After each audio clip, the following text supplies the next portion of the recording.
દુકાનદારો પાસેથી ₹2,780 લઈ સ્થળ પર જ બોગસ લાયસન્સ આપતા હતા।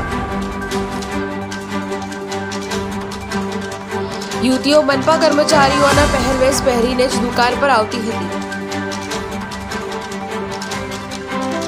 ખાણીપીણીની દુકાનો માટે FSSAI નું લાયસન્સ લેવું ફરજિયાત છે।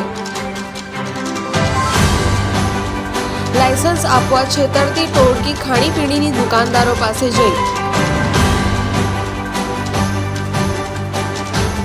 ₹100 ઓનલાઈન અને ₹2,680 વિવિધ ચાર્જ પેટે વસૂલતા હતા।